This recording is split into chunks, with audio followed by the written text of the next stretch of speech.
Et notre invité aujourd'hui est Fabien Bouglet. Bonjour Fabien Bouglet. Bonjour Martial Bild. Merci d'être là. Vous êtes conseiller municipal de Versailles. Vous êtes le président d'une association très dynamique, c'est le moins qu'on puisse dire, Versailles Famille Avenir. Et depuis le 25 octobre dernier, vous êtes entré en guerre, on peut le dire, contre le Serge Morvan, le préfet des Yvelines, qui a annoncé l'installation d'immigrés illégaux à l'INRIA, c'est l'Institut national de recherche en informatique et en automatique, c'est à Rocancourt, et puis ainsi que d'autres migrants à Louvciennes, deux villes qui sont, pour les téléspectateurs de TV Liberté qui ne connaissent pas cette région des Yvelines, proches de votre ville de Versailles. À quelques minutes à pied. Est-ce que le projet du préfet est maintenu ? Alors, pour ce qui est de Louvciennes, qui était quand même un camp de 24 hectares à 5 minutes à pied du château de Versailles, équivalent à peu près du camp de Calais, ça, a priori, ça a été abandonné. Il faut dire que on avait déjà fait une première manifestation le 24 septembre. Il y avait eu une très très forte mobilisation populaire. 1500 personnes, je crois. 1500 personnes, donc c'était déjà très important, réunis en 3 jours, simplement. Et je pense là que le préfet a capitulé. Il faut dire aussi qu'il y avait eu des incendies sur le lieu en question. On avait découvert qu'Unibail, il y avait des constructions illégales qui avaient été réalisées. Ça commençait à sentir le roussi, si je puis dire. Alors ils se sont reportés sur Rocancourt, donc qui est un lieu à peu près au même endroit, qui est le terminus de la ligne B, qui traverse tout Versailles, de Versailles-Porchefontaine, quartier Porchefontaine, jusqu'à l'INRIA. Un endroit où il va y avoir 100 migrants, soi-disant, ce que m'a dit le préfet, puisque j'ai rencontré le préfet lors des cérémonies du 11 novembre, soi-disant pour 2 mois, jusqu'à la fin décembre, mais on ne se leurre pas. Notre grande crainte, c'est que ce camp soit un camp qui perdure pendant plusieurs années et que ce ne seront pas 100 migrants, mais bien plusieurs milliers, puisque l'INRIA comporte à peu près 6 hectares avec des locaux en dur, et sachant que progressivement, le directeur de l'INRIA veut évacuer le personnel, il reste encore 300 personnes sur place, et progressivement, il est en train d'évacuer le personnel. Donc, on a un risque extrêmement important que ce camp précaire, initialement pour 100 personnes, 100 migrants, se transforme en un camp définitif sur plusieurs années pour plusieurs milliers de personnes. Alors, vos élus, vous êtes 2 élus au conseil municipal Tout à fait. à Versailles, sous les couleurs de Versailles Famille Avenir. On vous connaissait bien évidemment pour votre combat à Versailles et ailleurs, jusqu'à Paris, pour la famille. Tout à fait. Avec la manif pour tous, etc. Mais alors, dans les 2 manifestations de rue que vous avez organisées, qui ont obtenu un large succès, on est quand même surpris qu'au refus du camp de migrants, vous ayez ajouté un slogan finalement très politique et peut-être nouveau de votre part, la lutte contre l'invasion migratoire. C'est un domaine où on ne vous attendait pas, où on attendait plus le Front National, disons les choses clairement. Tout à fait. C'est vrai que nous sommes une liste d'hiver droite. Nous sommes issus totalement de la manif pour tous. Et on s'est trouvé jusqu'à présent dans des combats contre la présence d'un prostitué dans une école publique à Versailles, contre l'incurie de la mairie en matière de politique familiale. C'est assez incroyable. Mais progressivement, nous sommes aussi à l'écoute du peuple. Parce que, en tant qu'élus du peuple, nous écoutons la colère.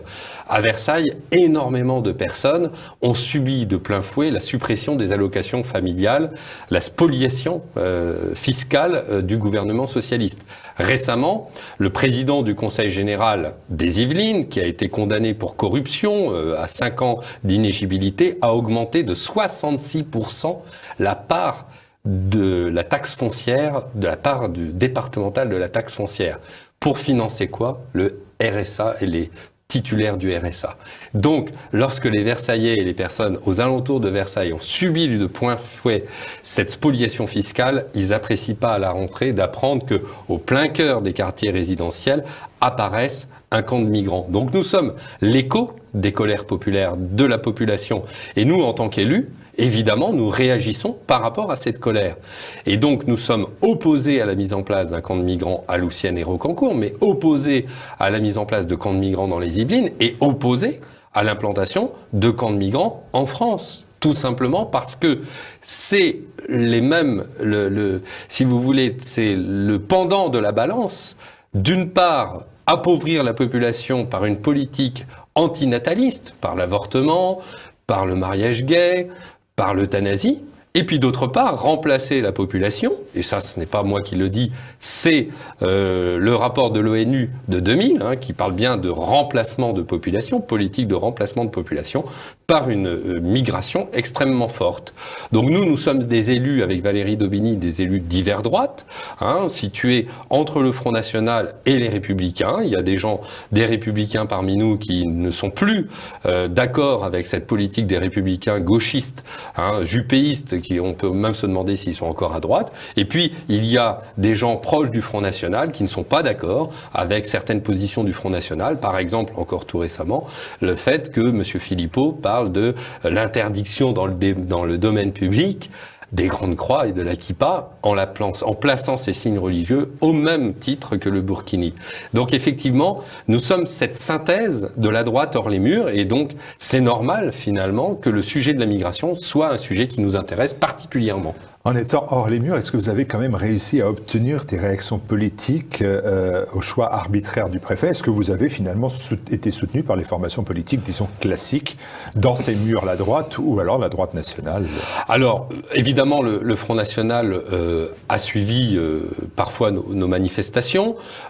Pour ce qui est des Républicains... Il s'est plaint au départ de ne pas pouvoir s'exprimer, par exemple. Oui, alors ils se sont plaints de ne pas pouvoir s'exprimer, mais c'était un peu compliqué parce qu'ils avaient appelé dans un mail précédent à ne pas venir à notre manifestation. Alors c'était un peu compliqué. Moi je le déplore finalement, ce mi-figue mi-raisin. Je veux dire, l'union des droits des patriotes doit se faire. D'ailleurs, la preuve, à la seconde manifestation, nous avons appelé toutes les formations politiques, que ce soit Dupont-Aignan, les Républicains, le Parti chrétien-démocrate et le Front National, ou même des personnes de gauche, avec les représentants de Riposte laïque, à venir s'exprimer. Donc, je dirais, il y a les bras ouverts pour les patriotes.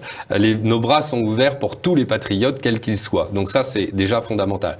Pour ce qui est des Républicains, je crois que là, leur réaction est pathétique. Je pense par exemple au maire du Chesnay, Monsieur Briot, Philippe Briot, qui nous a traités d'extrémistes, alors que lui-même est en train de mettre en place un grand centre de Mormons, et que lui-même, lorsque au mois de juin, il était question également à cette époque de mettre un camp de migrants, enfin un centre d'accueil de migrants à 10 mètres de l'entrée de Saint-Jean-Juste, le plus grand collège et lycée catholique de Versailles, il avait dit « ce n'est pas grave, nous allons augmenter les vidéosurveillances et la surveillance par des agents ».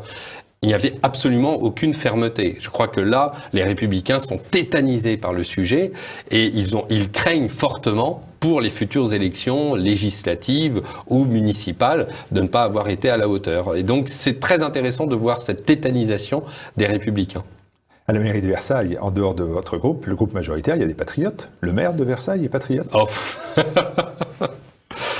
Je souris parce que François de Mazières, aujourd'hui, est plus préoccupé par son futur poste de ministre de la Culture qu'il convoite en soutenant Alain Juppé, qui, je vous rappelle, a été condamné pour 10 ans d'inéligibilité pour prise illégale d'intérêt, et qui a soutenu un islamiste et lui a donné la Légion d'honneur, adepte des frères musulmans, ou qui est favorable au mariage gay.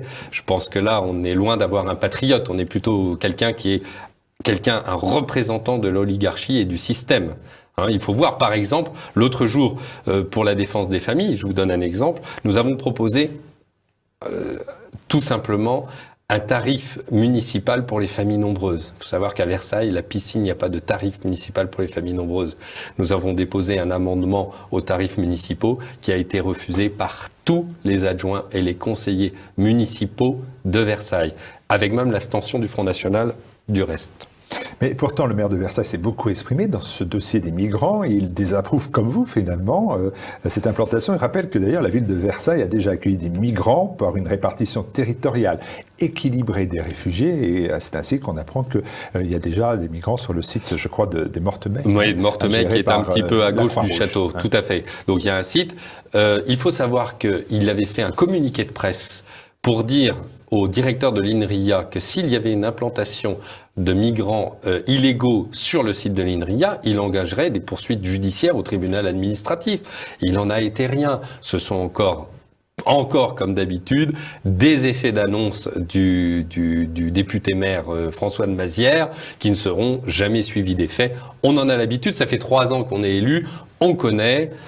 vis-à-vis des Versaillais, il donne le sentiment de travailler sur le sujet, et en sous-main, il capitule lamentablement lorsqu'il est confronté à la situation. Il n'est même pas allé, figurez-vous, Martial. Il y avait une réunion le 25 octobre à la préfecture où tous les députés de la région, tous les maires concernés devaient venir discuter avec la préfet.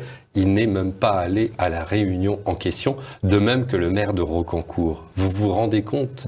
Où sont nos élus? Est-ce que vous ne faites pas un petit peu assombrir la situation? Parce que là, c'est les législatives qui s'annoncent et que c'est déjà la campagne électorale à Versailles. Oh là là, oui, alors c'est ce dont on nous a fait le reproche. On est quand même les primaires ne sont même pas commencées. Les législatives, moi, a priori, je ne suis pas candidat, donc il n'y a pas de difficulté. On n'assombrit pas le... Non, il était clair, et d'ailleurs le préfet Carenco et le ministre avaient bien mentionné, le ministre de l'Intérieur avait bien mentionné qu'il n'y aurait pas de migrants en Île-de-France. Ça avait été mentionné. Et le préfet Carenco, le préfet de région Carenco, vient quand même de dire dans la presse, il gueule, je m'en fous, en annonçant 80 camps de migrants dans toute l'Île-de-France. Donc c'est pas de... C'est à vous qu'il répondait, d'ailleurs. C'est probablement à nous qu'il répondait. Ça n'est pas de l'électoralisme ou on ne crée pas d'anxiété. C'est la vérité. Il dit même que la France doit accueillir le plus largement possible les migrants venant de toutes parts. Donc là, on est déjà en difficulté avec 10 000 migrants. Si nous avons 30 000 migrants, on est au bord du chaos. D'ailleurs, j'ai des informations de hauts fonctionnaires comme quoi l'administration aujourd'hui est au bord de la limite et au bord du chaos. Ils ne savent plus comment organiser. Le préfet de région dit, et c'est vraiment dans votre direction, parce que vous avez été un gros pôle de résistance finalement en Île-de-France, il gueule, je m'en fous, et on verra qui râlera vraiment lorsque ce sera fait et combien de temps. Et ça, est-ce que vous allez râler longtemps ? Alors, moi, je ne suis pas pour créer... tenir dans la durée. En fait. Bien sûr. Je pense que de toute façon, ce sont les faits qui vont gouverner notre action. Ça a toujours été le cas. On va pas faire des manifestations pour faire des manifestations. Wait and see, si je puis dire. On attend de voir qu'est-ce qui va se passer concrètement. Les gens actuellement à Rocancourt, j'ai des retours, sont tétanisés par la situation. Il n'y a actuellement pas de migrants. Il y a les travaux actuellement, mais il n'y a pas encore de migrants. Il faut que l'on voit ce qui se passe concrètement. Va-t-il y avoir des atteintes à l'ordre public ? Va-t-il y avoir des agressions sexuelles comme ça s'est passé dans le Morbihan ? On a vu les réactions. Je pense que le peuple français est fort et sait résister. Il montre à la différence de l'Allemagne. L'Allemagne, il aura fallu beaucoup d'agressions sexuelles pour réagir. Là, il faut une petite agression sexuelle et on a déjà une ambiance insurrectionnelle. Donc, je dirais, attendons de voir. Mais moi, je m'attriste que les apprentis sorciers, les préfets, les élus collaborent de la sorte au point de créer une situation absolument insurrectionnelle. Je pense au préfet Morvan qui nous dit s'inquiéter des viols, des vols, des atteintes à l'ordre public est discriminatoire. Vous vous rendez compte ? Le préfet Morvan considère que le Français, la personne des Yvelines, de Versailles, n'a pas le droit de s'inquiéter des atteintes à l'ordre public qui peut arriver à ses enfants ou à ses proches. Mais ce qui est discriminatoire, c'est le propos du préfet Morvan. Ce sont ces propos qui sont discriminatoires à l'égard des Français. On est vraiment aujourd'hui dans une situation extrêmement grave d'inversion des valeurs et de discrimination à rebours. C'est-à-dire qu'aujourd'hui, nos fonctionnaires, nos préfets, qui sont censés être la représentation de la souveraineté populaire, ne sont plus les représentants du peuple de France, mais le représentant des migrants. Le sort des migrants les intéresse, c'est normal, il faut les accueillir charitablement. Nous ne sommes pas pour ne pas accueillir décemment les migrants. Nous sommes contre une politique migratoire massive, ça n'a absolument rien à voir. Donc, on est bien dans cette situation de discrimination à rebours contre les Français. Et là, nous, on s'en offusque, parce que là, ça devient extrêmement grave.